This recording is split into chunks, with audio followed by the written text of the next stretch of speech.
Yes, my name is Greg Gates, and I attended Faith Living Church for two of the most critical years of my life. I thought they were the two worst years, but it turns out that those are the years that God used the most to shape me and send me in the direction He wanted me. I'd been a pastor for many years. When my wife left me and the church decided they didn't want a pastor who was single, and so they let me go, and I found myself unemployed and homeless and in a really bad situation, and without anybody being willing to hire me. And so I started going to Faith Living and met Pastor Ron, Pastor Susan, and at this point I was really upset with God. I felt that He had been was done with me and had set me out to pasture. And Pastor Ron and Susan, they met with me and talked to me so kindly and lovingly. And but while I loved their friendship and how kind their entire family was to me, it didn't make me any happier with God. And one day, Pastor Ron said, "Hey, Greg, let's go fishing." I don't really enjoy fishing, but I do love Pastor Ron, so I went out in a little boat with him, and come to find out that fishing wasn't on the agenda. What was on the agenda was a come to Jesus moment.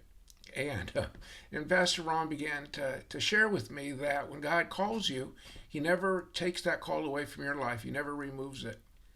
And I did not want to hear it. And I would have been glad to have gotten out of there, except we were in the middle of a lake and I couldn't get out. And he said, "Greg, it's the truth." And I shared that, you can accept it or you can reject it, but it's still the truth and you have to deal with that. And a couple of days later, I did deal with it and I surrendered my life back to whatever God wanted to do.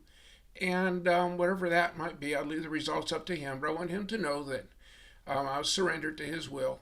And it was a few weeks later after that, Pastor Ron asked me to speak at the Thursday night service, and I did. And a couple weeks after that, a church here in California, where I'm at right now, asked me if I would send a sample sermon. And so I sent that one, which Pastor Ron and his team had compiled for me. Very grateful for that. And all things worked out. And here I am, 14 years later. And I don't think a day goes by that I don't think of Faith Living and Pastor Ron and Pastor Susan. And I'm just so grateful for their lives. And I'll never forget them. Thank you, Pastor Ron. God bless you. God bless you, Pastor Susan.